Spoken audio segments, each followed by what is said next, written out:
El catedràtic de Llenguatges i Sistemes Informàtics, Manuel Palomar, ha presentat la seva candidatura a rector de la Universitat d'Alacant per a les eleccions previstes per al pròxim 8 de maig. Després de presentar la candidatura, acompanyat de professors del seu departament, Palomar ha explicat que la seva candidatura és una aposta sòlida i decidida per una universitat pública de qualitat en aquests moments de greu dificultat econòmica, que al seu parer és el principal problema de la institució. Per això, el catedràtic ha assegurat que proposarà a la Generalitat Valenciana concretar un calendari de finançament estable per a la universitat. Yo creo que es necesario, y más ahora, que la Generalitat se comprometa a establecer un plan estable de financiación tanto para la docencia de nuestros estudiantes, que son los principales beneficiarios de la educación superior, así como la investigación.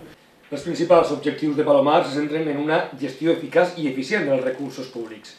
Per al candidat, aquest és un moment en el qual han d'estar tots units per a continuar construint una universitat pública i de qualitat, transparent, participativa, compromesa socialment amb la igualtat y amb la transmisión de valors y solidaria.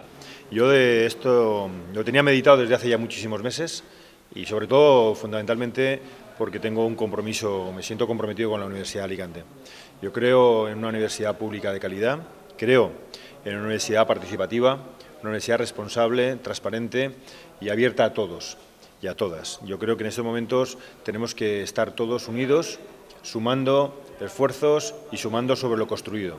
Palomar també considera que la Universitat d'Alacant ha de ser un referent internacional que forme professionals que per les seues habilitats i la formació de qualitat rebuda puguen accedir més fàcilment al mercat laboral.